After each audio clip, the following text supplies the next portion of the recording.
Ang simoy ng dagat na dati nagbibigay ginhawa sa aking dibdib, ngayoy tila pasan-isang dala ang bigat ng kahapon.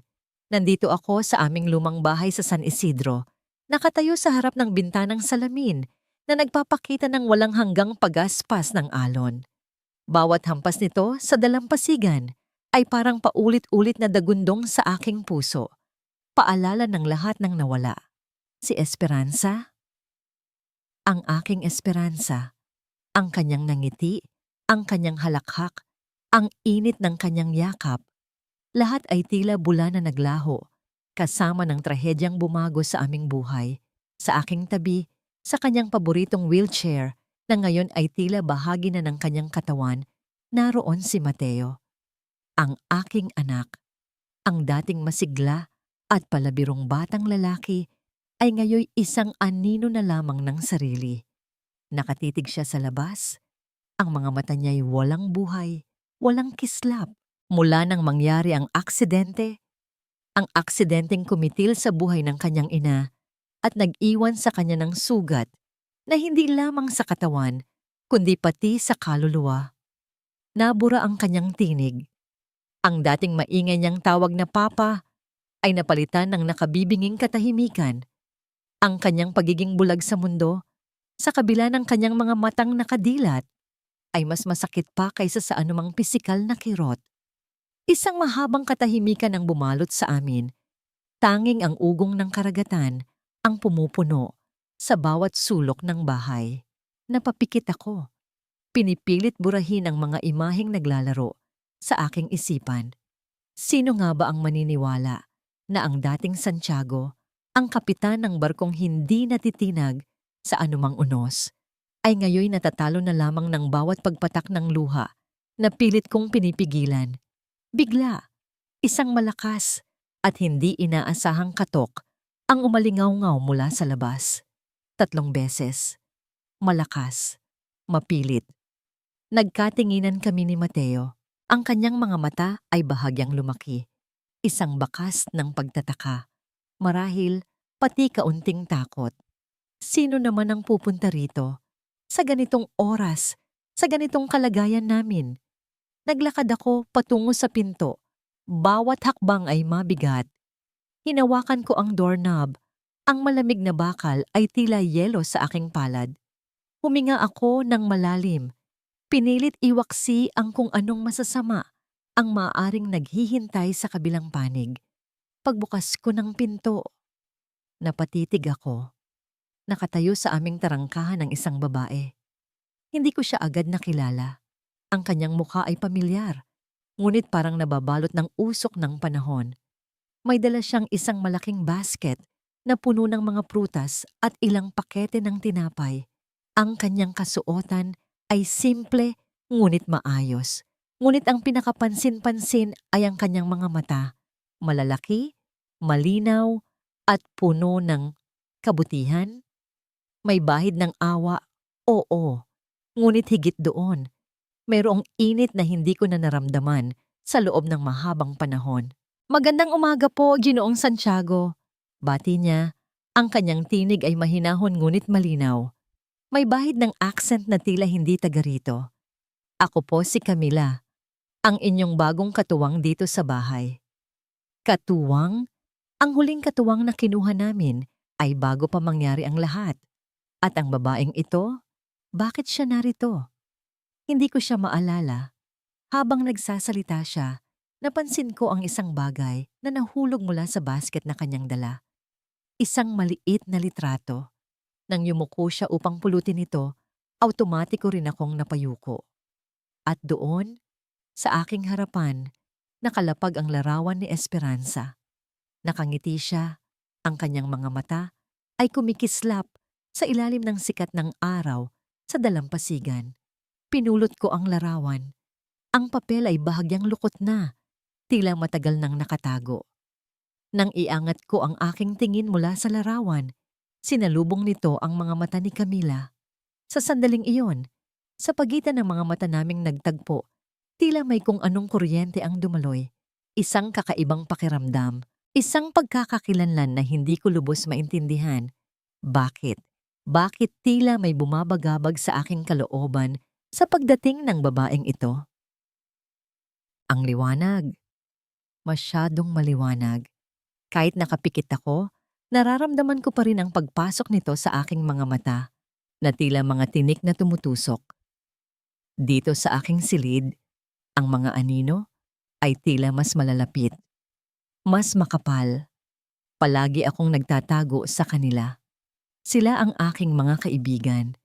Sila ang hindi nagsasalita, hindi nagtatanong, hindi nananakit. May narinig akong mga yabag. Hindi ito ang yabag ni Papa. Mas magaan, mas malambot. Sumunod ay isang tinig, mahinahon, parang umaawit. Pero hindi ko ito pinansin.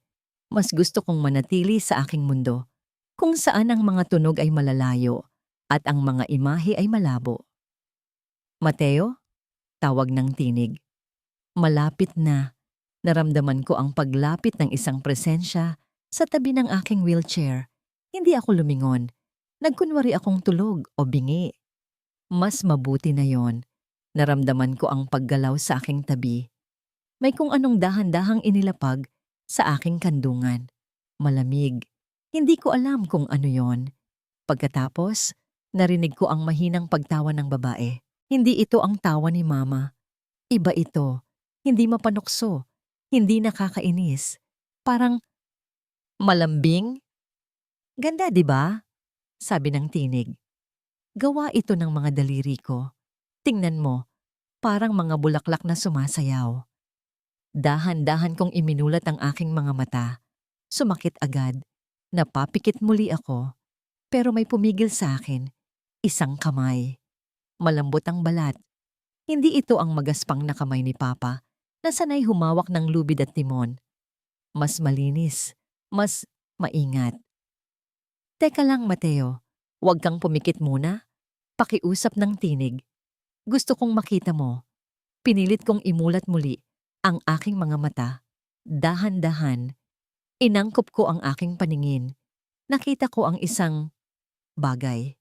Kulay ube, kulay rosas at dilaw. Parang mga piraso ng tela na pinagtagpi-tagpi. May mga sinulid na nakalawit. Mukha siyang, hindi ko alam, parang laruan. Isang paru-paro, sabi ng babae, na parang nabasa ang nasa isip ko. Gusto mo bang lumipad siya? Umiling ako. Hindi. Ayoko. Ayoko ng mga gumagalaw. Ang mga gumagalaw ay nakakabigla, nakakatakot. Pero hindi siya sumuko. Dahan-dahan niyang iniangat ang paru-paro na yon gamit ang mga sinulit. Marahan niyang ginagalaw ang kanyang kamay at ang paru-paro ay tila umikot, umangat baba. Hindi ito gumalaw ng mabilis. Dahan-dahan lang, para bang sumasabay sa hampas ng alon sa labas. Napafocus ang tingin ko sa paru-paro. Ang mga kulay nito, hindi sila kasing liwanag ng araw na sumasakit sa mata ko. Ang mga ito ay malambot. Ang paggalaw nito ay hindi biglaan. Napansin ko ang isang maliit na mukha na nakadikit sa gitna ng paru-paro. Parang nakangiti. Narinig ko ang mahinang paghinga ng babae sa tabi ko. Hindi siya nagsasalita. Hinihintay niya siguro ako. Para bang alam niyang may gustong lumabas sa bibig ko, pero hindi ko mahanap ang tamang tunog. Dahan-dahan, isang mahinang tunog ang lumabas mula sa aking lalamunan. Parang, Napaatras siya bahagya. Naramdaman ko ang pagbabago sa kanyang enerhiya. Parang nagulat siya. Tuwa? May gusto kang sabihin, Mateo? Umiling muli ako. Pero hindi na ganun kabilis. Mas mabagal. Mas may pag-iisip. Pagkatapos, parang may nagtulak sa akin. Isang maliit na bagay. Isang pagnanais. Itinuro ko ang paru-paro. Pagkatapos, itinuro ko ang aking bibig. Pagkatapos, itinuro ko ulit ang paru-paro. Natawa siya. Maliit na tawa lang. Hindi nakakabingi. Gusto mong kantahan ko siya? O gusto mong subukan mong hawakan? Mahirap ang paghawak. Mahirap ang paggalaw. Pero ang paru-paro, ang mga kulay nito, hindi ko alam bakit. pero gusto ko siyang maramdaman. Nag-aalangan akong iniabot ang aking kamay. Nanginginig pa rin. Mahina. Ngunit ang kamay ng babae, si Camila pala ang pangalan niya, ay marahang inilapit ang paru-paro sa aking mga daliri. Nadama ko ang malambot na tela, ang mga sinulid, at ang maliit na mukha na parang nakangiti. Hindi ito nakakatakot, hindi ito masakit. Sa unang pagkakataon, sa loob ng napakahabang panahon, isang maliit na bagay ang gumalaw sa aking dibdib. Hindi ito tuwa, hindi rin ito lungkot. Parang pagtataka, kuryosidad. Napatingin ako sa kanya, nakangiti siya. Ang nangiti niya ay hindi kasing ningning ng araw, pero sapat na para maibsan ang sakit sa aking mga mata. Pagkatapos, nagpatuloy kami. Gumawa siya ng isa pang paru-paro, mas maliit, kulay asul. Tapos isa pa, kulay dilaw. Nagkalat sila sa aking kandungan, sa aking mga braso. Para silang maliliit na piraso ng liwanag sa aking madilim na mundo. Naramdaman ko ang pagyakap niya sa akin. Hindi mahigpit, maingat. Para bang natatakot siyang mabasag ako. At sa yakap na yon, sa kabila ng lahat ng sakit at takot, isang maliit na butil ng init ang gumapang sa aking puso. Ngunit hindi nagtagal. Naramdaman ko ang pagbabago sa hangin. Ang dating malamig na presensya na minsan ay dumalaw dito. Isang anino. Parang bumalik. Agad akong nanigas. Ang paru-paro sa aking kandungan ay tila nawala ng kulay. Bumalik ang takot. Ang tinig ni Camila ay nagtanong, "May problema ba, Mateo?" Hindi ako makasagot. Nakatingin lang ako sa kawalan. Narinig ko ang pagbukas ng pinto ng kwarto at doon, nakatayo siya. Ang babaeng may matalas na tingin, ang babaeng nagbibigay ng lamig. Siya na naman. Pagkaalis ni Camila, bumalik ang katahimikan sa aming bahay. Pero hindi na ito ang dating katahimikan. Mayroon ng bahid ng pagbabago. Si Mateo. Napansin kong may kakaibang kislap sa kanyang mga mata nang maglaro sila ng mga paru-parong gawa sa tela. Para siyang batang nananabik sa isang bagong laruan, isang bagay na matagal na niyang hindi nararanasan. Ito ba ang simula ng paghihilom? O isa lamang itong pansamantalang pagliwanag bago muling lamunin ng kadiliman? Nasa kusina ako, nagtitimpla ng kape, nang marinig ko ang tunog ng sasakyang papalapit. Malakas ang makina. Hindi ito ang karaniwang sasakyan ng mga kapitbahay. Napangiwi ako. Sino na naman kaya ang pupunta? Hindi ko pa lubos na matanggap ang pagdating ni Camila. Ngayon ay may bisita pa. Paglabas ko ng pinto, isang itim na sedan ang nakaparada sa aming unahan. Makintab, mahal, hindi akma sa aming simpleng pamumuhay dito sa San Isidro. Bumukas ang pinto sa harapan at lumabas ang isang babae. Napatitig ako. Ang kanyang buhok ay maayos na nakaipon, ang kanyang kasuotan ay elegante, tila hindi nababagay sa init ng panahon. At ang kanyang mukha, Valeria, ang aking bayaw, ang kambal na kapatid ni Esperanza. Ang babaeng matagal ko nang hindi nakikita at sa totoo lang ay hindi ko rin naman hinahanap. Hindi ko alam kung ano ang nagdala sa kanya rito. Ang pagbisita ba niya ay dahil sa malasakit o may iba siyang pakay? Santiago, bati niya. Ang kanyang tinig ay may pagmamalaki pero may halong pilit na lambing. Lumapit siya at hinawakan ako sa braso. Ang haplos niya ay hindi kasing init ng kay Camila, kundi tila may lamig na kumakalat. "Kamusta ka na? Ang laki na ng ipinayat mo." Napilitan akong ngumiti. "Valeria, anong ginagawa mo rito?" "Hindi ba't pwedeng dalawin ang aking bayaw at ang aking nag-iisang pamangkin?" Sagot niya. Ang kanyang mga mata ay lumibot sa paligid, tila sinusuri ang bawat sulok ng aming tahanan. Hindi ito paghanga, ito ay pagkilatis, pagmamatyag. "Nakabalita kasi ako na may bago raw kayong katuwang dito." Naramdaman ko ang pag-igting ng aking panga. Alam kong hindi ito tsismis lang. Alam kong mayroon siyang gustong malaman. At alam kong hindi niya magugustuhan ang maririnig niya. Si Camila, oo. Tumutulong siya kay Mateo. Sabi ko, pinipilit na gawing normal ang aking tinig. Malaki ang naitutulong niya. Bahagyang tumaas ang isang kilay ni Valeria. Talaga? Maaasahan ba siya? Alam mo naman, Santiago, sa panahon ngayon, mahirap na magtiwala. Maraming nagpapanggap na mabait. Pero ang totoo, naghahanap lang ng butas para makalamang. Naramdaman ko ang paglamig ng aking dibdib. Ang mga salitang iyon, tila mga patak ng yelo na dahan-dahang tumatama sa aking pag-asa. Si Camila, na nagbigay ng kaunting liwanag sa amin, ay tila agad niyang ginagawang kaduda-duda. Si Camila, sabi ko, medyo matigas na ang aking tono, ay maayos na tao. Nakikita ko ang pagbabago kay Mateo simula nang dumating siya. Ngumiti siya, pero hindi umabot sa kanyang mga mata. Nakakatuwa naman, pero huwag kang masyadong magbubulag-bulagan, Santiago. Alam mo naman ang ugali ng mga tao, lalo na sa probinsya. Madaling magpalaki ng kaso, madaling manira ng buhay. Baka mamaya, iba pala ang balak niya. Baka may kinalaman siya sa nangyari kay Esperanza, hindi kaya? Napahinto ako. Ang pagbanggit niya sa pangalan ni Esperanza, ang pagbibintang niya kay Camila. Ito ang pinakakinatatakutan ko, ang aking pagdududa, ang aking kahinaan. Alam na alam niya kung paano ito gamitin laban sa akin. Ano ang sinasabi mo, Valeria? Sabi ko, ang aking tinig ay nanginginig na sa galit. Si Camila, kakadating lang niya rito.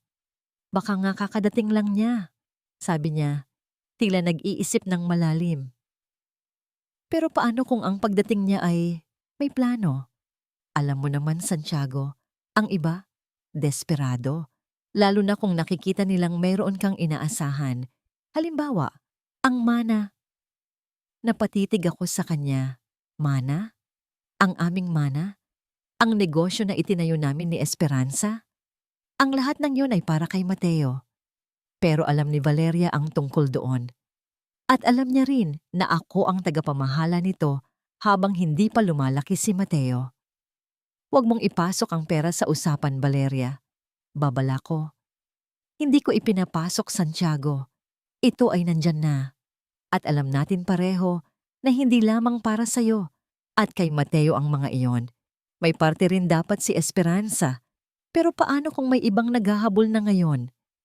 Lumingon siya pabalik sa loob ng bahay kung saan nakikita ko ang anino ni Mateo sa kanyang wheelchair. Baka ang babaeng iyon ay may alam sa mga nakatagong yaman ng pamilya natin. O baka, mas malala pa, baka may kinalaman siya sa pagkawala ni Esperanza. Ang bawat salita niya ay parang isang patak ng lason na dahan-dahang pumapasok sa aking sistema. Ang mga alinlangan na pilit kong binubura ay bumabalik. Mas malakas ang imahe ni Camila na may hawak na mga paru-parong gawa sa tela ay naghalo sa imahe ng kanyang malamig na ngiti at matalas na mga mata. Sino nga ba talaga siya? Bakit siya nandito? Muling bumalik ang tingin ko kay Valeria. Ang kanyang mukha ay nagpapakita ng pag-aalala, ngunit sa ilalim nito, naroon ang isang pilyong kislap. Alam niyang nagtanim na siya ng butil ng pagdududa sa aking isipan at iyon ang pinakamalakas niyang sandata. Mag-ingat ka, Santiago, sabi niya bago siya bumalik sa kanyang sasakyan. Hindi lahat ng nangiti ay totoo at hindi lahat ng anghel ay walang pakpak na itim. Naiwan akong nakatayo roon, nakatingin sa papalayo niyang sasakyan. Ang simoy ng dagat ay tila mas malamig na ngayon. Ang mga alon ay tila nagdadala ng mga bulong ng babala. Si Camila, ang babaeng nagbigay ng kaunting pag-asa. Siya na ba ang bagong anino sa aming pintuan? Sa bawat araw na lumilipas dito sa San Isidro, mas lalong lumalalim ang aking koneksyon kay Mateo. Hindi na lamang siya ang batang kailangang alagaan. Siya na ang nagiging dahilan ng bawat paggising ko. Ang kanyang mga mata na dati puno ng takot at kawalan Ngayon ay unti-unting nagkakaroon ng kislap. Tuwing naglalaro kami ng aking mga gawa-gawang paru-paro o kapag nagkukwento ako ng mga kakaibang nilalang sa ilalim ng dagat, nararamdaman kong may bumubukas sa kanya. Kaninang umaga, nang ipakita ko sa kanya ang isang malaking larawan ng isang barkong pandagat na iginuhit ko sa malaking papel, naglabas siya ng tunog. Hindi ito salita, hindi pa rin. Pero iba ito sa dati niyang mga ungol. Mas mahaba, may tono, parang ah, na may kasamang paghanga. Nangitian ko siya at ang kanyang mga labi ay bahagyang gumalaw na parang pilit na ngumiti pabalik. Maliit na bagay, oo. Pero para sa akin, ito'y isang malaking tagumpay. Para bang nakakakita ako ng munting usbong na tumutubo mula sa tigang na lupa. Si Ginoong Santiago naman, napapansin kong mas madalas na siyang nakangiti kapag nakikita niya kaming naglalaro. Kahapon, nagdala siya ng isang lumang kahon ng mga laruan mula sa bodega. Nang makita ito ni Mateo, tila nagliwanag ang kanyang mukha. May mga laruang sundalo, mga sasakyang depakan, at isang maliit na barkong laruan. Tiningnan ako ni Ginoong Santiago na parang nagtatanong kung pwede ba. Tumango ako at agad na kinuha ni Mateo ang barko. Hinawakan niya ito ng mahigpit. Ang kanyang mga mata ay nakatutok dito na parang may nakikita siyang alaala. Nasiyahan akong makita silang dalawa na naglalaro. Si Ginoong Santiago, sa kabila ng kanyang pagiging tahimik at malungkot, ay naglalaro rin pala. Naaalala niya siguro ang dating buhay nila bago ang trahedya. Pero may napansin din akong pagbabago sa kanya. Minsan, kapag nakatingin siya sa akin habang naglalaro kami ni Mateo, may bahid ng pag-aalala sa kanyang mukha. Tila ba may bumabagabag sa kanya? Siguro'y dahil sa sinabi ni Doña Valeria noong huli itong dumalaw. Alam kong hindi magandang senyales ang pagbisita ni Doña Valeria. Ang kanyang presensya ay laging may daladalang lamig at pagdududa. Kung paano niya tingnan si Ginoong Santiago, kung paano niya titigan si Mateo. Tila may kung anong gustong sabihin ang kanyang mga mata na hindi niya kayang sabihin ng diretso. Kanina lang, habang naglilinis ako ng kwarto ni Mateo, may nahulog mula sa ilalim ng maliit na aparador.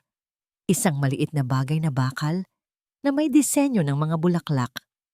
Nang pulutin ko ito, agad kong nakilala.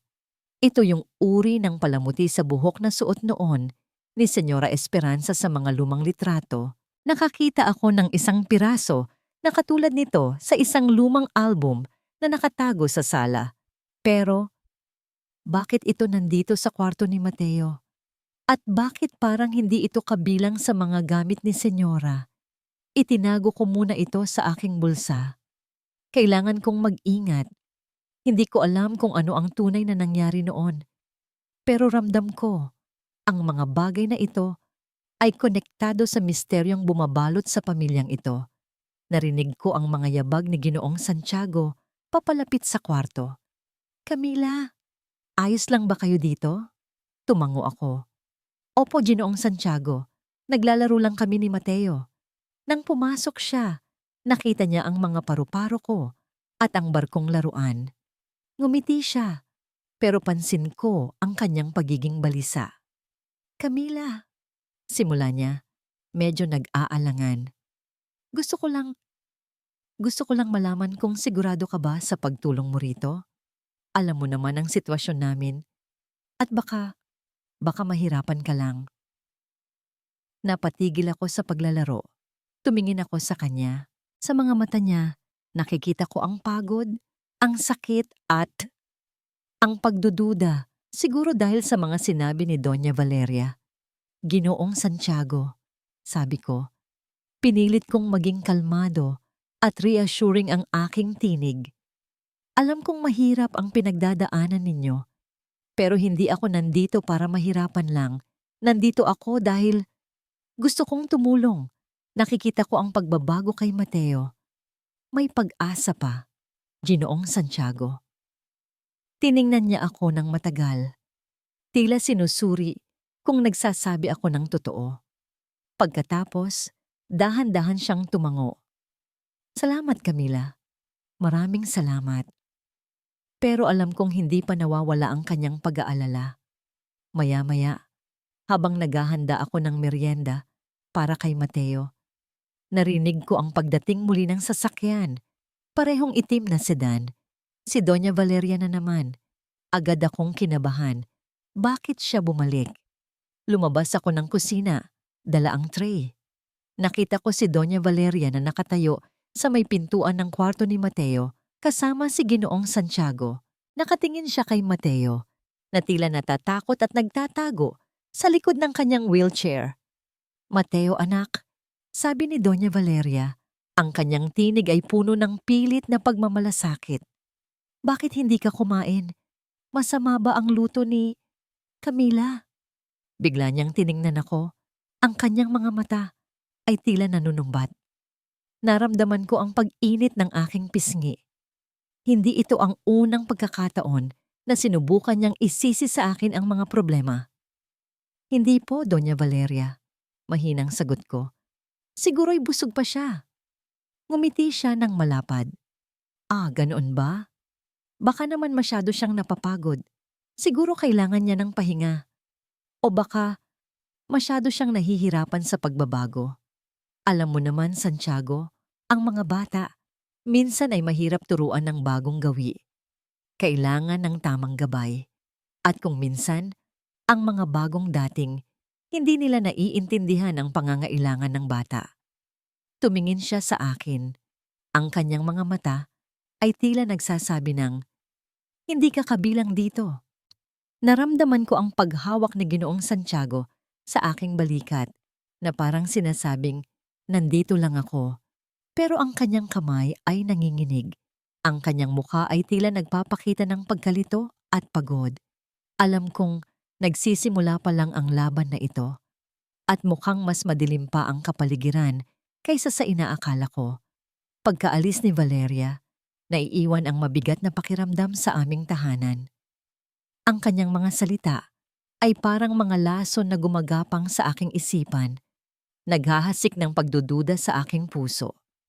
Si Camila, ang babaeng nagbigay ng ngiti kay Mateo. Siya kaya ay may itinatagong madilim na lihim? Ang mga paru-paro niyang gawa sa tela, ang kanyang pagiging maalaga. Lahat ba yon ay isang palabas lamang? Hindi ko mapigilan ang aking sarili. Tuwing nakikita ko si Camila na kasama ni Mateo, may kung anong kumukurot sa aking dibdib. Hindi na ito ang dating paghanga sa kanyang kasipagan at kabaitan. May bahid na ito ng pag-iingat, ng pag-aalala. Ang mga salita ni Valeria na tila isang sirang plaka ay paulit-ulit na tumatakbo sa aking utak. Baka may kinalaman siya sa pagkawala ni Esperanza. Baka may plano na siya. Napagpasyahan kong bumalik sa dating kwarto ni Esperanza. Dati, hindi ko magawang pumasok dito. Ang bawat sulok ay puno ng alaala niya. Masyadong masakit para harapin.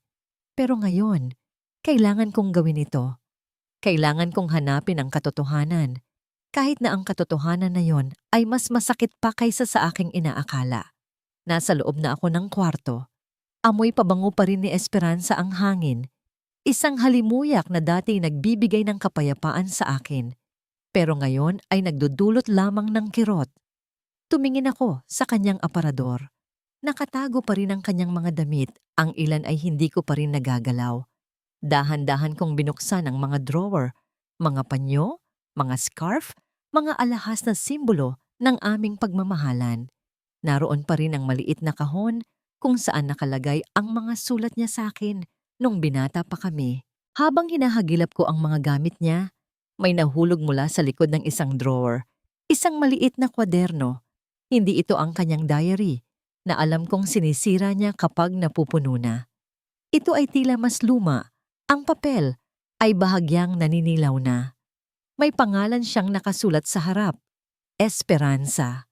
Dahan-dahan kong binuklat ito. Hindi pala diary. Ito ay tila mga tala lamang niya. Mga obserbasyon, mga napapansin niya. Sa una, Puro tungkol sa mga halaman sa aming hardin, mga paborito niyang kanta, mga plano para sa hinaharap.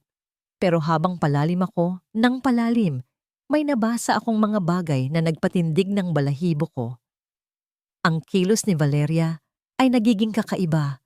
Palagi siyang nagmamasid. May tinatago ba siya? Nakadurog ang puso ko. Pati si Esperanza, may hinala na rin pala kay Valeria. Narinig ko siyang kausap ang isang tao sa telepono kagabi. Pabulong. Tungkol sa pera daw ni Santiago. Hindi ko maintindihan. Sino ang kausap niya? Pera ni Santiago? Ang aming negosyo? Nagsimula na akong makaramdam ng kakaiba.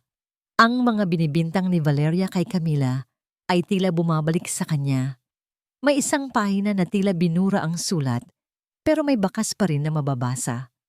Nakasulat doon, gamit ang tinta na tila may bahid ng dugo. Natatakot ako, Santiago, hindi lang para sa sarili ko, kundi para kay Mateo. Si Valeria. Alam na niya ang tungkol sa may plano siya. Kailangan kong itago ito. Kailangan kong ilayo si Mateo. Natigilan ako. Ano ang ibig sabihin nito? Plano? Ano ang plano ni Valeria? At bakit niya gustong ilayo si Mateo? Ang huling mga entries sa kwaderno ay tungkol sa pag-aalala ni Esperanza sa kaligtasan ng kanyang anak. At pagkatapos, wala na. Ang pahina ay putol. Maya-maya. Habang binubuklat ko pa ang ibang drawer, may nahulog na isang maliit na bagay. Isang susi. Maliit, makaluma. Tila susi ng isang maliit na baul o cabinet. Sa tabi nito, may nakatuping papel. Isang sulat. Hindi ito galing kay Esperanza. Galing ito sa isang abogado. Binuksan ko ang sulat. Nakasaad doon ang mga testamento ni Esperanza. Nakasulat ang kanyang huling habilin. Ang lahat ng kanyang mana, ang kanyang parte sa negosyo, ay nakalipat na sa pangalan ni Mateo. Ngunit may isang kondisyon. Kung sakaling mangyari ang masama kay Mateo bago siya maging legal na edad, ang mana ay mapupunta sa isang trust fund na pamamahalaan ng isang legal guardian na pipiliin ni Esperanza. Ngunit ang pinakanakakagulat ay ang kasunod. At kung sakaling walang legal na guardian na makumpirma, ang pamamahala ay pansamantalang mapupunta sa aking kapatid na si Valeria hanggang sa maging sapat na gulang si Mateo. Ito ay isang pansamantalang hakbang upang matiyak ang seguridad ng ari-arian laban sa anumang hindi inaasahang pangyayari. Nagdilim ang aking paningin. Si Valeria? Ang magiging tagapamahala ng mana ni Mateo? Hindi maaari. Alam kong ang pagiging sakim ni Valeria ay walang hangganan. Kung siya ang mamamahala, siguradong mauubos lamang ang lahat ng pinaghirapan namin ni Esperanza. Napaupo ako sa sahig, hawak ang sulat at ang kwaderno. Ang mga piraso ng palaisipan ay nagsisimula ng magkadungtong. Ang mga salita ni Valeria, ang mga hinala ni Esperanza, ang misteryosong pag-uugali ni Valeria. Lahat ay may kahulugan na ngayon. Pero isang tanong ang nananatili sa aking isipan. Ano ang nangyari kay Esperanza? Ang sabi ni Valeria, aksidente. Pero ang mga salita sa kwaderno ni Esperanza, hindi ito aksidente. May kinalaman ba si Valeria dito? At kung oo, paano? Napatingin ako sa pinto ng kwarto ni Mateo. Naririnig ko ang mahinang tawanan nila ni Camila. Ang dalawang ito, sila ang aking inspirasyon. Sila ang dahilan kung bakit kailangan kong malaman ang katotohanan. Kailangan kong protektahan sila. Agad kong hinawakan ng maliit na susi. Ito ang susi na nahulog mula sa drawer. Saan kaya ito papunta? Tumingin ako sa paligid ng kwarto. Sa isang sulok, sa ilalim ng isang lumang mesa, may nakatago akong isang maliit na baul na kahoy. Tila hindi ito nabubuksan sa loob ng maraming taon. Sinubukan kong isaksak ang susi. Click! Nagbukas ito. Sa loob, naroon ang isang koleksyon ng mga lumang dokumento, mga titulo ng lupa, mga sertipiko ng mga stocks at sa pinakailalim, isang maliit na tape recorder at isang malinaw na etiketa na nakasulat sa papel. Para kay Santiago, kung sakaling may mangyari sa akin. Mula nang makita ko ang nakakalitong brooche sa kwarto ni Mateo, hindi na ako mapakali. Alam kong may kinalaman ito kay Senyora Esperanza at alam kong may kinalaman din si Doña Valeria dito. Ang kanyang pagbisita ay hindi basta-basta. Ang kanyang mga salita, puno ng pagdududa at paninisi, ay tila sumasalamin sa kung ano ang nararamdaman ko sa loob, na mayroong mali, may malaking mali sa pamilyang ito. Nagpasiya akong magtanong-tanong ng palihim. Alam ko ang panganib, ngunit ang pag-aalala ko para kay Mateo at ang paggalang ko kay Senyora Esperanza ay nagtutulak sa akin na malaman ang katotohanan. Nagsimula ako sa mga dating kasambahay na natatandaan ko pa noong mga unang buwan ko rito. Nakahanap ako ng isang matandang babae, si Aling Nena, na nagtrabaho noon sa kusina. Nakatira na siya ngayon sa kabilang bayan, pero pumayag siyang makipagkita sa akin sa maliit na kapilya malapit sa kanilang lugar. Camila, Hija. Bati niya nang makita ako. Nakita ko ang pagtataka sa kanyang mga mata, pero ngumiti ako. Aling Nena, salamat po sa pagpapaunlak ninyo sa akin, sabi ko, habang inaalalayan siyang umupo sa isang bench sa labas ng kapilya. Ang araw ay mainit, ngunit tila malamig ang aking pakiramdam. Ano ba ang sadya mo, Hija? Nakabalita kasi ako. Hindi maganda raw ang nangyari sa pamilya Santiago noon. Pinilit kong maging mahinahon. Aling Nena, may kinalaman po ba kayo sa aksidenteng nangyari kay Senyora Esperanza noon? Bahagyang nanlaki ang kanyang mga mata. Tila nagulat siya sa aking tanong. Sandali siyang napaisip. Ang kanyang tingin ay napako sa malayo, na parang inaalala ang mga pangyayari. Aksidente daw, sabi nila. Hija, mahina niyang sagot. Pero hindi ko alam. Noong gabing iyon, hindi maganda ang pakiramdam ko. May naririnig akong sigawan mula sa malaking bahay. Narinig ko rin ang pagbagsak ng kung ano. Parang mabigat. Nanlaki ang aking mga mata. Sigawan? Sino pong nag-uusap? Hindi ko matiyak, Hija. Malayo ang agwat ng bahay namin sa kanila. Pero narinig ko ang boses ni Doña Valeria. Galit na galit siya. At parang may kasama siyang isa pang babae. Hindi ko matiyak kung si Senyora Esperanza ba yon, pero malakas ang sigawan. Napalunok ako. Si Doña Valeria? Galit? Pagkatapos po ng sigawan at ng pagbagsak, ano pong nangyari? Tumingin si Aling Nena sa akin. Ang kanyang mga mata ay puno ng takot na tila naalala niya muli ang gabing iyon. Nakita ko ang sasakyan ni Doña Valeria na papalabas ng kanilang gate. Mabilis. Sobrang bilis. Noong mga oras na yon, dapat ay wala pa siyang dapat gawin sa labas. Madilim na noon at hindi naman siya madalas lumalabas sa gabi. Ang mga salitang yon ay parang malalakas na hampas ng alon sa aking isipan. Sasakyan ni Doña Valeria? Papalabas ng gate? Nang gabing may sigawan at pagbagsak? Ang brooche ni Senyora Esperanza. Lahat ay nagiging malinaw. Hindi ito aksidente. Aling Nena, may naalala pa po ba kayo? Kahit maliit na detalye? Pakiusap ko. May naalala ako, Hija. Sabi niya, bumulong. Noong palabas na ang sasakyan ni Doña Valeria, nakita ko na may hawak siyang isang bagay, nakabalot sa itim na tela. Maliit lang. Tila may kinalaman sa negosyo nila. Hindi ko lang matandaan kung ano yon. Nakabalot sa itim na tela. Maliit. Negosyo. Tila may nabuksan sa aking isipan. Ang mga dokumento na binabanggit ni Ginoong Santiago, baka yun ang tinutukoy ni Aling Nena. Pagkatapos ng aming pag-uusap, nagpasalamat ako kay Aling Nena at nagmadali akong umalis. Kailangan kong bumalik sa bahay. Kailangan kong sabihin ito kay Ginoong Santiago. Hawak ko ang brotse na tila mas mabigat na ngayon sa aking bulsa.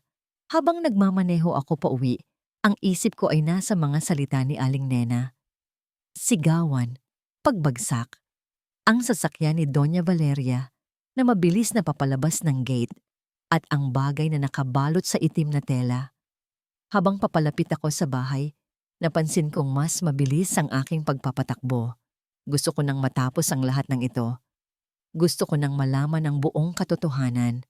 Sa sobrang pagmamadali ko, hindi ko napansin ang isang itim na sasakyan na papalapit mula sa kabilang kalsada. Tila bigla na lamang itong lumitaw sa aking harapan. Isang malakas na busina ang umaling-awngaw. Napahawak ako sa manibela. Pilit na umiiwas. Naramdaman ko ang pag-uga ng sasakyan, ang pagkasalpok ng mga gulong sa graba, isang matalim na pagliko. Bang! Isang malakas na pagbangga ang aking narinig. Naramdaman ko ang pagtama ng aking ulo sa manibela. Ang mga mata ko ay nagdilim. Narinig ko ang pagtunog ng mga tinik sa aking tenga. Ang mga paru-paro? Ang mga paru-paro na ginawa ko para kay Mateo. Ang mga ito ay lumipad palabas nang nabasag na salamin ng sasakyan ko at tila sumabog sa hangin. Ang huli kong narinig ay ang ugong ng isang makina na papalayo. Papalayo. Habang ako ay unti-unting nilalamon ng kadiliman, ang pagdating ng balita tungkol sa aksidente ni Camila ay parang kidlat na tumama sa gitna ng aking dibdib. Aksidente? Hindi ako naniwala. Hindi kailanman. Ang mga salita ni Valeria na tila nagpupunla ng pagdududa sa aking isipan ay biglang nagbago ng kahulugan. Ang kanyang pagiging maingat noon, ang pagmamadali ng kanyang sasakyan palabas ng gate noong gabing iyon. Lahat ay nagsimulang magkabit-kabit.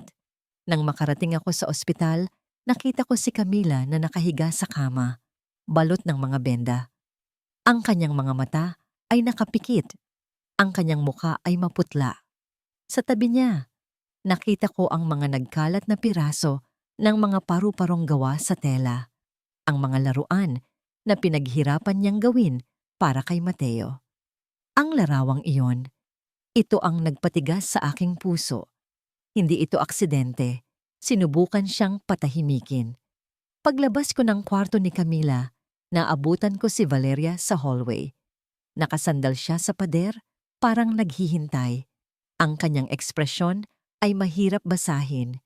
May bahid ba ng pag-aalala o tagumpay? Santiago, sabi niya. Ang kanyang tinig ay mahinahon, ngunit may kakaibang tono. Nakikita mo? Sabi ko na sa'yo, hindi siya mapagkakatiwalaan. Siguro, naghahanap lang siya ng paraan para masira ang pangalan natin. O baka may kinalaman siya kay Esperanza. Naramdaman ko ang pag-init ng aking dugo. Ang kasakiman at kasamaan sa kanyang mga mata ay hindi na niya maitago. Ang pagbibintang niya kay Camila ay ang pinakamalaking kasinungalingan. Valeria! Sigaw ko. Ang aking tinig ay nanginginig sa galit. Huwag mong paglaruan ang sitwasyon. Alam kong hindi ito aksidente. Alam kong ikaw ang may gawa nito. Nagulat siya sa aking sigaw, ngunit agad siyang nakabawi. Tumawa siya ng mahina, isang tawa na walang bahid ang saya. Santiago, huwag kang magpadala sa emosyon.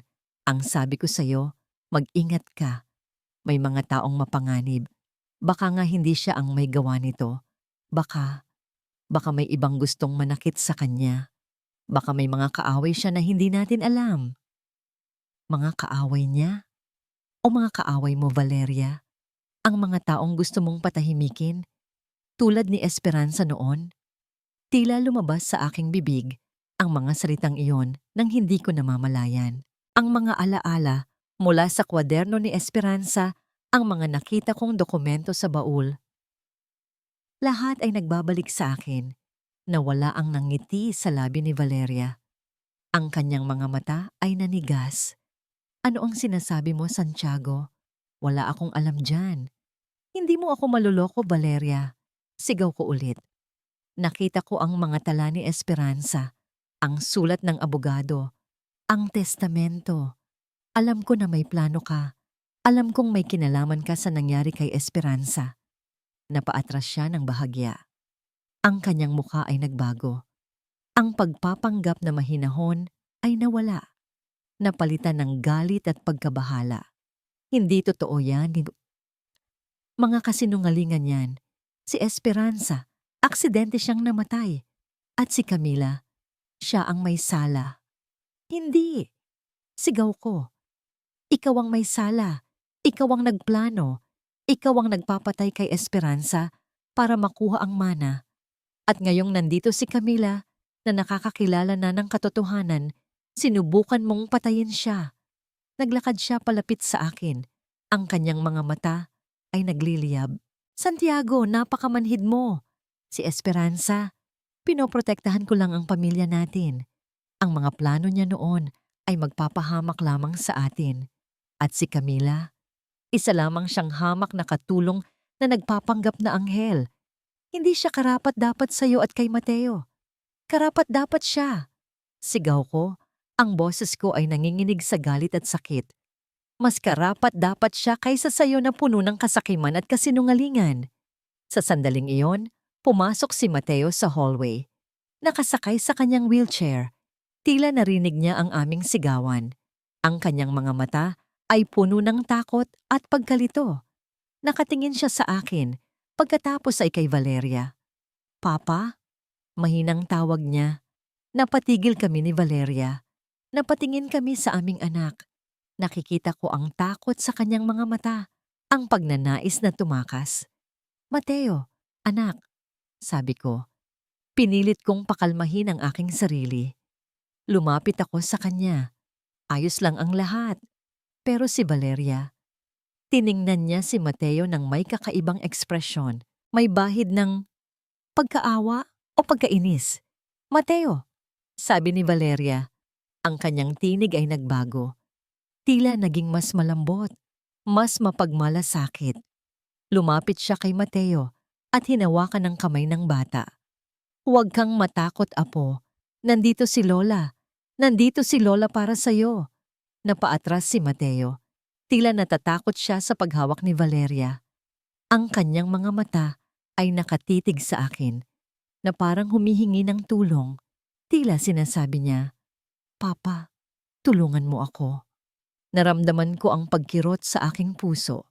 Ang babaeng ito, ang pinsan ng aking yumaong asawa, ang nagdulot ng lahat ng sakit na ito, ngayon ay nagpapanggap na isang mapagmahal na lola. Pero alam ko ang kanyang tunay na kulay. Huwag mo siyang hawakan, Valeria. Sabi ko, humarang sa pagitan nila. Lumayo ka sa kanya. Tiningnan niya ako. Ang kanyang mga mata ay puno ng galit. Santiago, napakamanhid mo talaga. Hindi mo nakikita ang tunay na pagkatao ng babaeng yan. Siya ang nagdadala sa'yo sa kapahamakan. Ako lang ang nagmamalasakit sa'yo at kay Mateo. Hindi ako manhid, Valeria. Sabi ko, tinitingnan siya ng diretso sa mata. Ako ang hindi bulag. Nakikita ko na ang lahat. Ang kasakiman mo, ang kasinungalingan mo, ang lahat ng ginawa mo. Napalunok siya. Tila nawawalan ng lakas. Ang kanyang pagpapanggap ay unti-unting naglalaho. Hindi ako naniniwala sa iyo, Santiago, sabi niya, ngunit ang kanyang tinig ay nanginginig na. Sa sandaling iyon, nakita ko ang tunay na takot sa kanyang mga mata. Tila alam niyang malapit na siyang mahuli. Ang mga tunog sa bahay ay nagbabago. Dati, ang mga yabag ni Papa at ang mahinang tinig ni Camila ang naririnig ko. Masarap sila. Nakakagaan ng pakiramdam para silang araw na pumapasok sa aking kwarto. Pero ngayon, may iba ng tunog. May malamig na tinig. Matalas. Parang patak ng yelo na dumadampi sa aking balat. Si Lola Valeria. Nandito siya ulit. Nakatayo sa may pintuan ng kwarto ko. Nakita ko ang anino niya. Humahaba sa dingding. Hindi ko siya gusto. Ang kanyang amoy. Hindi ito ang amoy ng pabango ni Mama. Hindi rin ito ang amoy ng kape ni Papa. Iba. May kung anong nakakakilabot. Mateo, apo. Sabi ng tinig. Malapit na siya. Naramdaman ko ang pag-ikot ng aking wheelchair, tila may gumalaw nito. Si Papa? O siya? Napapikit ako. Ayoko siyang makita. Ayoko siyang marinig. Mas gusto kong manatili sa aking mundo ng mga anino. Pero alam kong hindi niya ako titigilan. Bakit hindi ka kumakain, Apo? Tanong niya. Nararamdaman ko ang presensya niya sa aking likuran. Hindi ako lumingon. Hindi masarap ang pagkain ni Camila? O ayaw mo lang talaga sa kanya? Naramdaman ko ang bahagyang paghawak sa balikat ko. Mahigpit. Hindi ito ang maingat na haplos ni Camila. Hindi rin ito ang mabigat ngunit mapagkalingang kamay ni Papa. Ito ay mapilit. Nanginginig ako. Hindi, hindi po, sabi ko. Isang mahinang ungol ang lumabas sa aking bibig. Ang hirap bumigkas ng salita. Ang hirap huminga. Sigurado ka? Sabi niya. Ang kanyang tinig ay nagiging mas malamig. Baka kasi nagsisinungaling ka lang. Baka gusto mong protektahan siya. Pero alam mo, Apo, ang pagiging mabait ay hindi laging maganda. Minsan, kailangan mong maging matatag. Kailangan mong piliin kung sino ang tunay na kakampi mo. Naramdaman ko ang pag-ikot ng aking wheelchair. Tila pinipilit niya akong humarap sa kanya. Napaatras ako hanggat maaari. Ang aking mga mata ay nakatitig sa sahig. Nakikita ko ang maliliit na hibla ng alpombra. Nakikita ko ang anino ng mga paa niya. Alam mo, Apo, sabi niya, ang kanyang tinig ay bumubulong na ngayon. Hindi lahat ay mabuti. May mga taong gusto kang saktan. Gusto kang kunin ang mga bagay na para sa'yo. Tulad ng mana ng pamilya natin. Mana? Hindi ko alam ang ibig sabihin niyan. Ang alam ko lang ay ang mga paru-paro na ginawa ni Camila. Ang barkong laruan na binigay ni Papa. Ang mga yon ang mahalaga sa akin. Kailangan mong maging maingat, Apo. Patuloy niya. Kailangan mong piliin ang tama. Huwag kang maniniwala sa mga pangako ng iba. Dahil sa huli, ang pamilya, ang tunay na pamilya lang ang mag-aalaga sa iyo. Naramdaman ko ang paglaglag ng isang bagay mula sa aking kamay. Ang aking paboritong maliit na barkong laruan. Bumagsak ito sa alpombra. Narinig ko ang mahinang pagkalansing nito. Ay hindi, sabi ni Lola Valeria, na parang nagulat. Tingnan mo ang ginawa mo, Apo. Natapon mo ang iyong laruan. Narinig ko ang paglapit niya sa akin. Naramdaman ko ang pag-angat ng isang bagay. Tila pinipisil niya ang aking laruan. Narinig ko ang mahinang pagkalampag nito. Napatitig ako sa kakanya. Nakangiti siya. Ngunit ang kanyang ngiti ay hindi maganda. Hindi ito tulad ng ngiti ni Camila. Hindi ito tulad ng ngiti ni Mama sa mga litrato.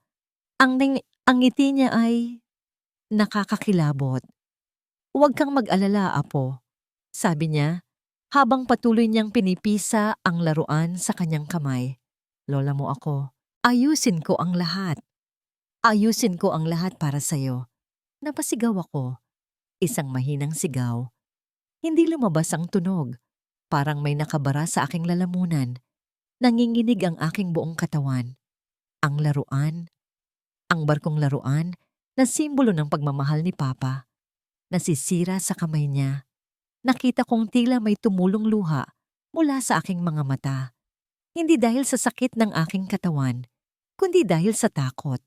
Takot sa babaeng ito. Takot sa gagawin niya. Nakita ko si Papa na tumatakbo papalapit. Nakita niya ang sitwasyon. Ang galit sa kanyang mukha ay mas matindi kaysa dati. Narinig niya ang aking pag-ungol. Valeria, ano ang ginagawa mo? Sigaw ni Papa. Nawala ang nangiti sa labi ni Lola Valeria. Tila nagulat siya sa biglaang pagdating ni Papa. Dali-dali niyang ibinaba ang natapilok na barkong laruan sa aking kandungan at pinilit niyang ngumiti kay Papa. Santiago, wala akong ginagawa. Kinakausap ko lang ang aking apo. Nag-aalala lang ako sa kanya. Pero alam kong hindi iyon totoo. Nakita ko ang pagkislap ng galit sa kanyang mga mata. Alam kong gusto niyang manakit. Gusto niyang maghasik ng takot. Naramdaman ko ang pagyakap ni Papa sa akin.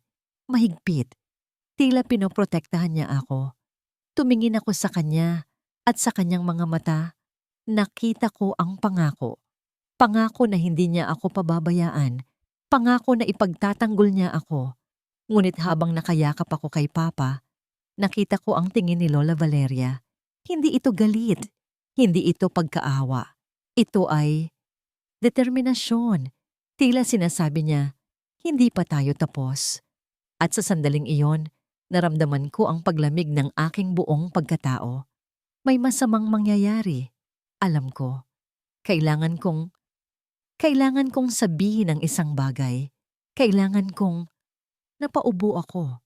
Sinubukan kong sabihin ang pangalan ni Papa. Sinubukan kong sabihin ang pangalan ni Mama. Pero wala pa ring tunog na lumalabas. Tanging ungol lamang.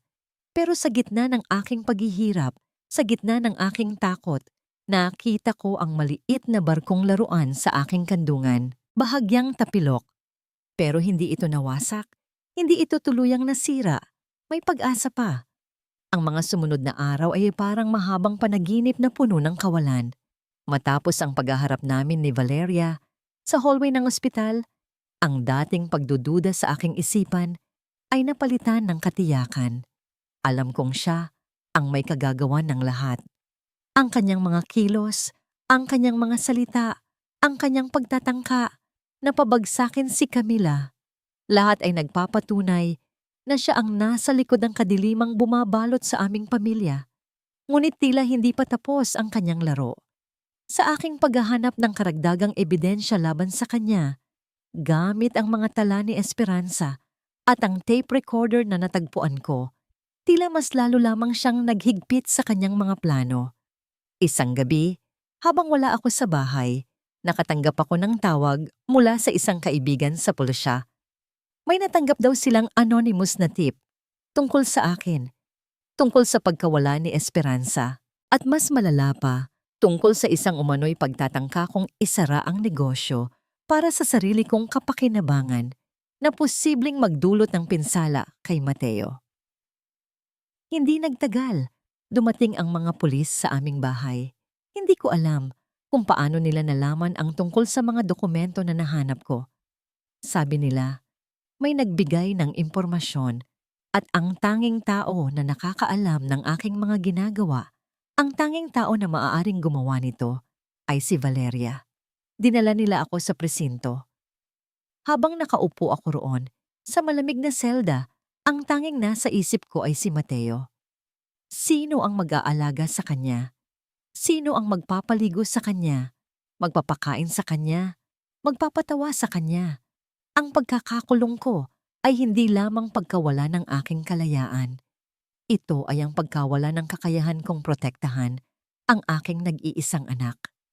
Nang makalaya ako ilang oras pagkatapos, sa tulong ng abogado na kinontak ko para sa usapin ng mana ni Esperanza, bumalik ako sa bahay na parang multo.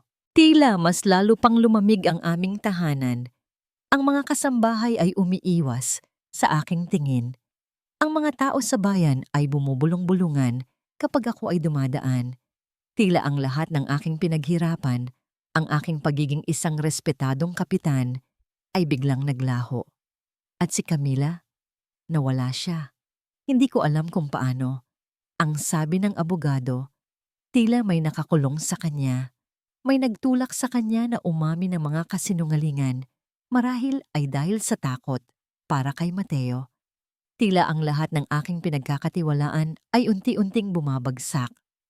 Pagdating ko sa bahay, natagpuan ko si Mateo na mag-isa sa kanyang kwarto. Nakaupo siya sa wheelchair, nakatingin sa labas ng bintana. Ang kanyang mga mata ay walang kislap. Ang kanyang mga labi ay nakatikom. Tila mas lalo siyang nawala sa kanyang sarili. Mateo, anak, sabi ko. Ang aking tinig ay nabibiyak. Lumapit ako sa kanya, niyakap ko siya ng mahigpit. Papa's here! Papa's here! Ngunit tila hindi niya ako naririnig. Tila nasa malayong lugar ang kanyang isipan. Ang mga paru-parong gawa ni Camila, ang kanyang mga laruan, lahat ay tila nawalan ng kulay. Ang dating sigla na unti-unti naming binubuo ay tila biglang naglaho na parang bula. Naramdaman ko ang kawalan ng pag-asa. Nakulong ako, ang aking reputasyon ay nadungisan, at ang babaeng nagbigay ng pag-asa sa aking anak ay nawala. Si Valeria, nagtagumpay siya. Sa ngayon, siya ang nanalo. Siya ang naghari sa aming buhay. Napaupo ako sa sahig, sa tabi ng wheelchair ni Mateo. Hinawakan ko ang kanyang kamay. Malamig. Tila wala ng init. Tumingin ako sa kanya. Ang aking mga mata ay puno ng luha. Anak, patawad. Hindi na protektahan ni Papa si Camila. Hindi na protektahan ni Papa ang pamilya natin. Ang aking boses ay halos hindi marinig. Ang bigat ng aking pasan ay tila bumabagsak sa aking dibdib. Dinudurog ang aking puso. Ang dating kapitan na hindi natitinag sa anumang unos ay ngayon nalulunod sa sarili niyang kawalan ng kakayahan. Naramdaman ko ang paggalaw ng aking anak. Tila yumakap siya sa akin. Isang mahinang yakap. Ngunit sa gitna ng aking pagkawasak, iyon na lamang ang natitira sa akin, ang yakap ng aking anak. Ayoko, kay Lola. Narinig kong ungol ni Mateo. Ang pinakaunang salita na narinig ko mula sa kanya simula nang mangyari ang lahat. Pero hindi ito malinaw, tila napakalayo. Parang hangin na dumadaan lamang. Napatingin ako sa kanya, ang puso ko ay nagbabaka sakali. Anak, ano ang sabi mo? Ngunit hindi na siya nagsalita. Bumalik na naman siya sa kanyang pagiging tahimik. Ang mga mata niya ay nakatitig muli sa kawalan. Ang mga salitang yon, nawala na. Tila isang panaginip lamang. Napasag ako ng malalim. Nawala na ang lahat. Ang pag-asa na binigay ni Camila, ang katotohanang malapit ko nang makuha mula sa tape recorder, ang aking kalayaan. Lahat ay nawala sa isang iglap. Tanging ang aking anak na nawawala sa sarili niyang mundo ang natira. Nasa pinakamababang punto na ako ng aking buhay. Tila wala ng pag-asa. Tila wala ng liwanag. Tanging ang kadiliman na dulot ng pagtataksil ni Valeria ang nararamdaman ko. Ang kadilimang bumalot sa akin sa mga nagdaang araw ay tila walang hanggan. Ang pagkakakulong ko, ang pagkawala ni Camila, ang pagbabalik sa katahimikan ni Mateo, lahat ay nagtulak sa akin sa aking pinakamababang punto. Tila wala ng pag-asa, tila ang lahat ng aking pinaghirapan, ang aking pagkatao, ay winasak lamang ng kasakiman at kasinungalingan ni Valeria. Ngunit sa gitna ng aking pagkawasak, isang tinig ang nagsimulang umalingaw sa aking kalooban. Ang tinig ng aking anak. Ang mga salitang yon, kahit mahina at hindi malinaw. Ayoko, kay Lola. Ito ang nagsilbing mitya ng pag-asa sa gitna ng aking kawalan. Tila sinasabi nito sa akin na hindi pa huli ang lahat, na mayroon pa akong kailangang gawin para kay Mateo, para kay Camila, para kay Esperanza. Sa tulong ng aking abogado at sa pamamagitan ng ilang koneksyon na natitira pa sa aking dating propesyon, nagawa kong makakuha ng pansamantalang kalayaan kapalit ng malaking piyansa. Ngunit alam kong hindi ito magtatagal. Kailangan kong kumilos ng mabilis. Kailangan kong patunayan ang aking sarili. Ang una kong pinuntahan ay ang abogado ni Esperanza. Nagulat siya nang malaman ang mga akusasyon laban sa akin. Ngunit nang ipakita ko ang kopya ng mga tala ni Esperanza at ang sulat ng abogado tungkol sa mana, naintindihan niya ang aking sitwasyon. Pinag-aralan niyang muli ang mga dokumento, lalo na ang tungkol sa trust fund at ang conditional guardianship ni Valeria. Sinabi niya na may mga legal na paraan para questionin ang pagiging guardian ni Valeria, lalo na kung mapapatunayan na mayroon siyang masamang intensyon. Pagkatapos, tinungo ko si Aling Nena. Sa kabila ng kanyang takot, nang makita niya ang determinasyon sa aking mga mata at nang marinig niya ang tungkol sa nangyari kay Camila, nagpasya siyang tumulong. Muli niyang ikinuwento ang gabing iyon, ang sigawan, ang pagbagsak, ang pagmamadali ng sasakyan ni Valeria palabas ng gate, at ang bagay na nakabalot sa itim na tela. Ang kanyang testimonya, bagamat hindi direktang ebidensya ng pagpatay, ay mahalaga para ipakita ang kakaibang kilos ni Valeria noong gabing iyon. Ang pinakamahirap na bahagi ay ang pagkuha ng impormasyon mula sa tape recorder na natagpuan ko sa baul ni Esperanza. Kailangan kong humanap ng technician na mapagkakatiwalaan ko. Pagkatapos ng ilang paghahanap, natagpuan ko ang isang matandang lalaki na may maliit na repair shop sa kabilang bayan. Hindi siya nagtanong ng marami, basta't binayaran ko siya ng maayos. Habang hinihintay ko ang resulta, hindi ako mapakali. Ang aking isipan ay nasa panganib na kinakaharap ni Camila. Tiniyak sa akin ng abogado na sinusubukan niyang makipag-ugnayan sa pulisya at sa korte para mapalaya si Camila. Ngunit ang proseso ay mabagal. Tila mas pinaniniwalaan nila ang testimonya ni Valeria, na ngayon ay nagpapanggap na isang inang nagmamalasakit sa kanyang apo. Isang hapon, habang naghihintay ako sa shop ng technician, nagulat ako nang makita ang isang pamilyar na sasakyan na huminto sa tapat, si Valeria. Tila alam niyang nandito ako.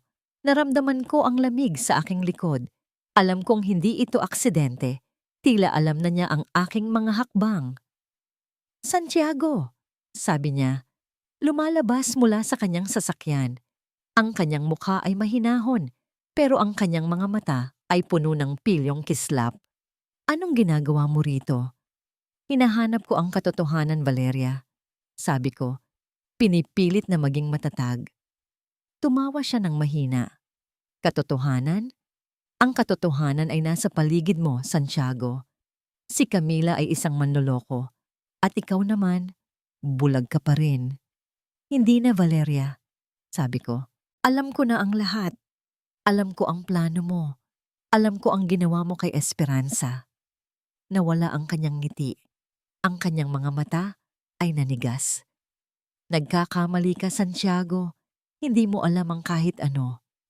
Biglang lumabas ang technician mula sa shop. Hawak niya ang tape recorder.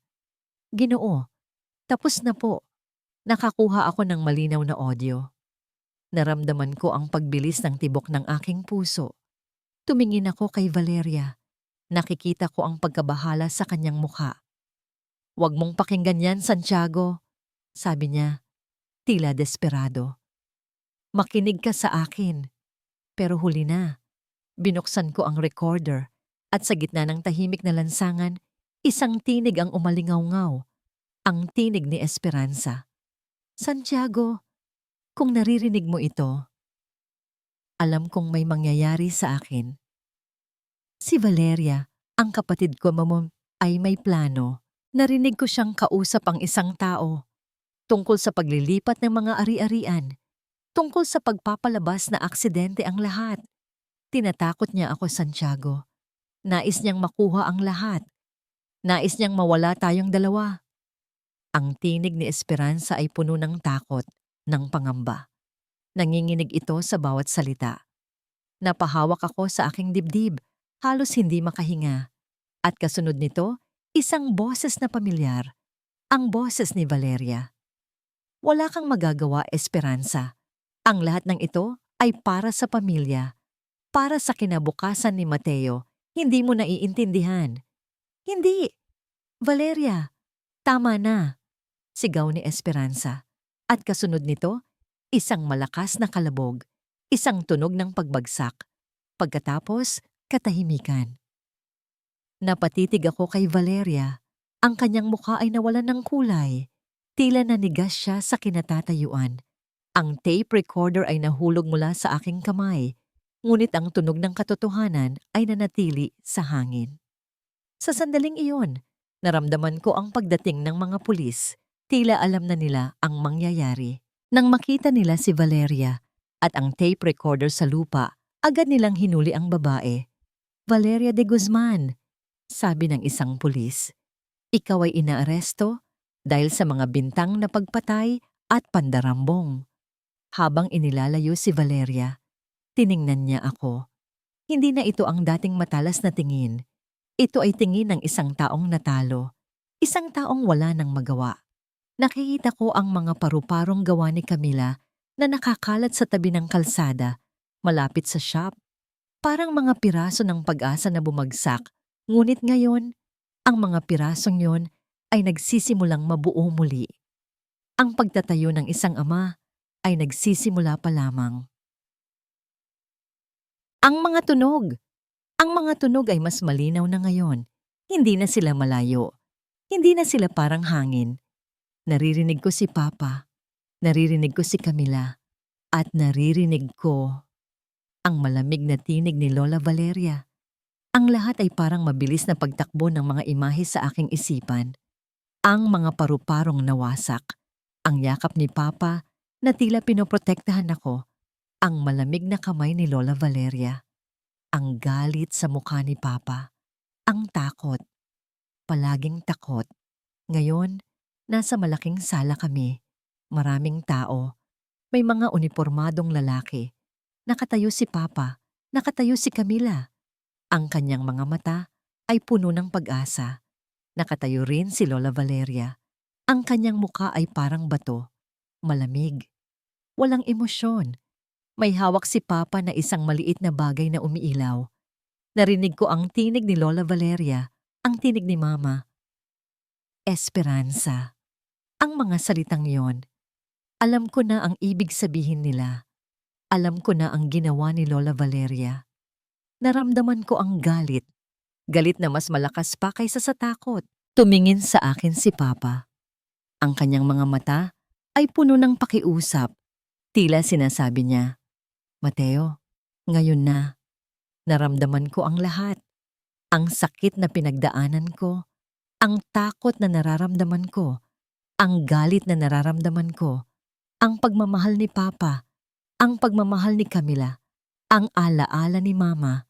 Lahat ito ay nagsama-sama sa aking dibdib. Parang may bumabara sa aking lalamunan. Parang may pumipigil sa akin. Tumingin ako kay Lola Valeria. Nakatitig siya sa akin. Ang kanyang mga mata ay tila nagsasabing, "Huwag kang magsasalita. Huwag kang gagalaw." Pero hindi ko na kaya. Hindi ko na kaya ang manahimik. Hindi ko na kaya ang magtago. Ang lahat ng sakit na ibinigay niya sa amin ni Papa, kailangan kong sabihin ang katotohanan. Dahan-dahan, huminga ako ng malalim.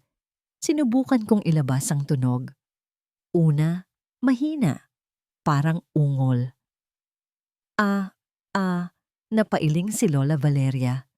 Tila natatakot siya. Nakita kong tumingin si Papa kay Lola Valeria. Pagkatapos ay bumaling ulit sa akin. May determinasyon sa kanyang mga mata. Tila sinasabi niya, "Kaya mo yan."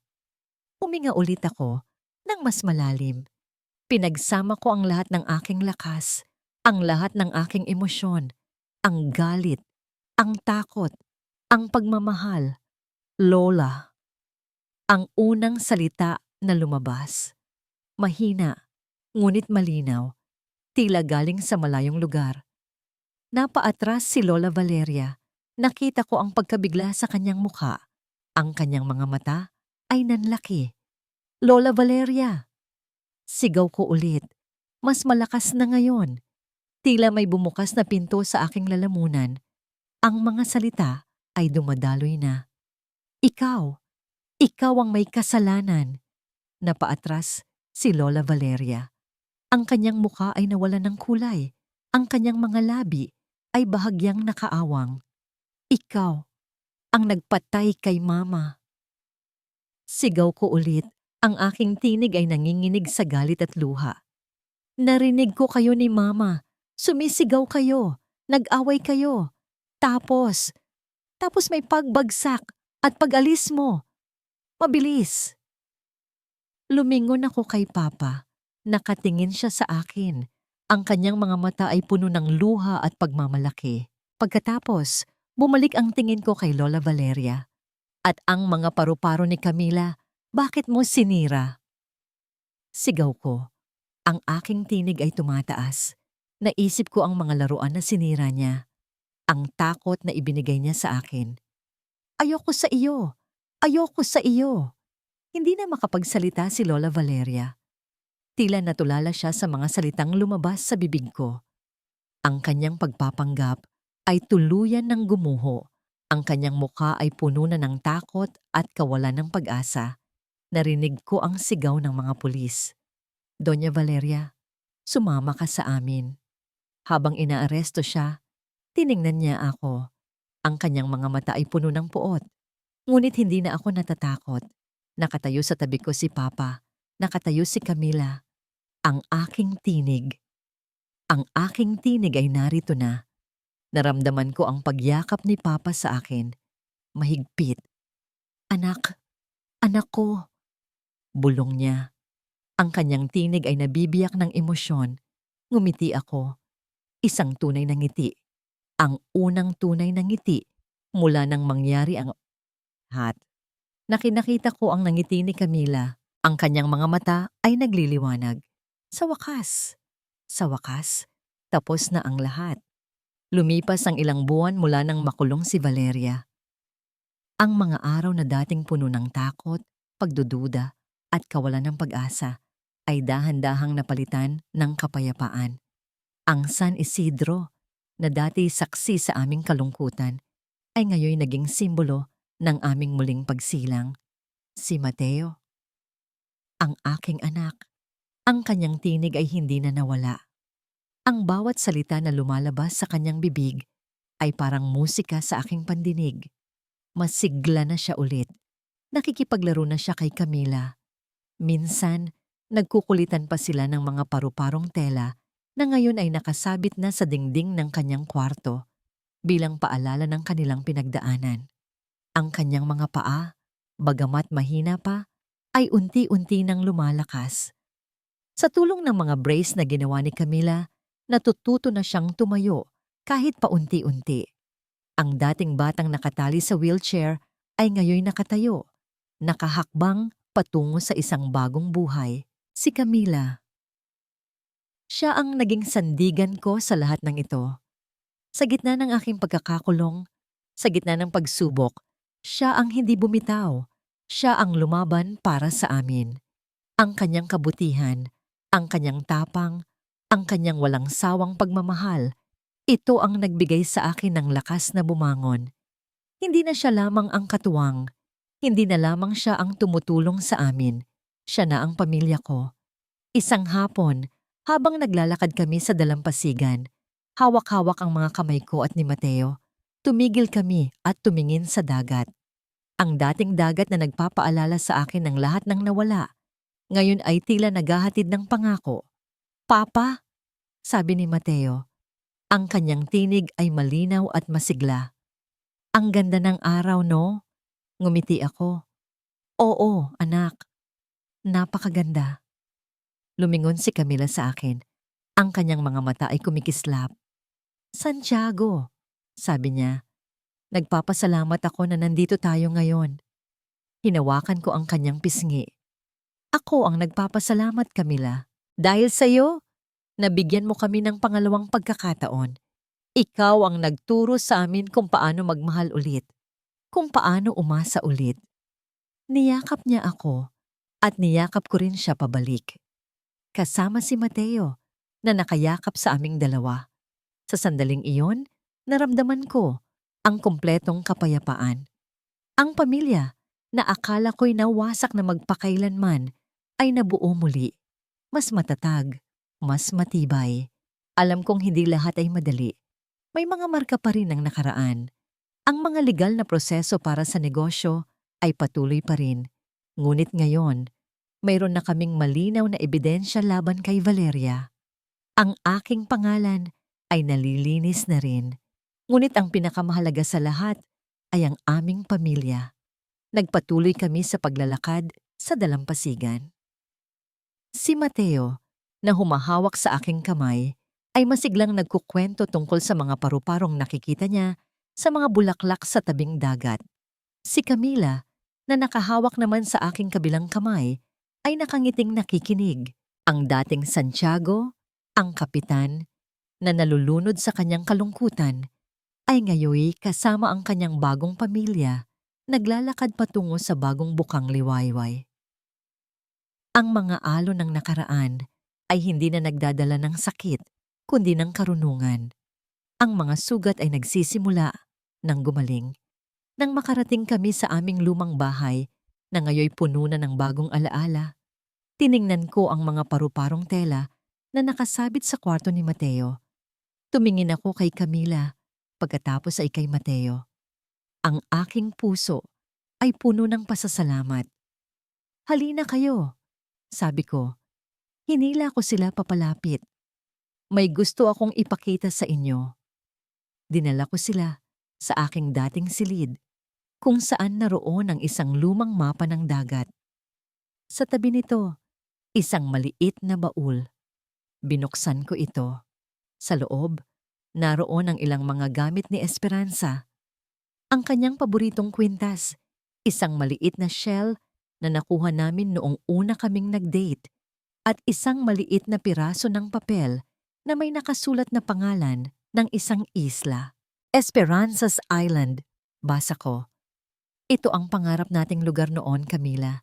Isang maliit na isla kung saan tayo magtatayo ng bagong buhay para sa ating tatlo. Ngumiti si Camila. "Ang ganda, Santiago." "Opo, Papa," sabi ni Mateo. "Magandang lugar para sa mga paru-paro." Natawa kami. Ang aming mga tawa ay tila mas malakas na ngayon, mas malaya. Tumingin ako sa aking bagong pamilya, sa aking anak na muling natuto tumawa at magsalita, sa babaeng nagbigay sa akin ng pangalawang pagkakataon. Alam kong ang buhay ay hindi laging madali. Marami pang pagsubok ang darating. Ngunit sa sandaling ito, kasama sila. Alam kong kaya naming harapin ang lahat. Hinawakan ko ang kanilang mga kamay. Nakatingin kaming tatlo sa mapa, sa aming pangarap. Isang bagong bukang liwayway ang sumisikat, at kasama nito ang aming bagong simula. At dito nagtatapos ang kwento ni na Santiago, Mateo, at Camila. Sa bawat pahinang inyong binasa, sa bawat minutong inyong pinakinggan, sana'y naramdaman ninyo ang bawat pintig ng puso ng mga tauhang ito. Ang pagsulat ng kanilang kwento ay isang paglalakbay para sa akin. Isang paglalakbay na puno ng luha at ngiti, ng sakit at pag-asa. Nais kong ibahagi ang mensaheng dala ng bawat pangyayari, na kahit gaano pa kadilim ang gabi, laging mayroong bagong bukang liwayway na darating. Na ang pag-ibig, sa iba't ibang anyo nito, pagmamahal ng magulang, pag-ibig sa kapwa, at pagmamahal sa sarili, ay may kapangyarihang maghilom ng pinakamalalim na sugat. Salamat sa inyong pagtangkilik. Salamat sa inyong pakikinig. Ang inyong presensya sa mundong ito ay malaking bagay sa akin. Sana'y manatili sa inyong puso ang mga aral ng pagtitiwala, pagpapatawad, at higit sa lahat, ang hindi matitinag na lakas ng pag-asa. Kung nais ninyong ibahagi ang inyong mga salubin, ang inyong mga reaksyon, o kung mayroon man kayong nais idagdag sa kwentong ito, huwag kayong mag-atubiling ipaalam sa akin. Ang inyong mga kwento ay mahalaga rin. Nagmamahal, pusong muling umiibig.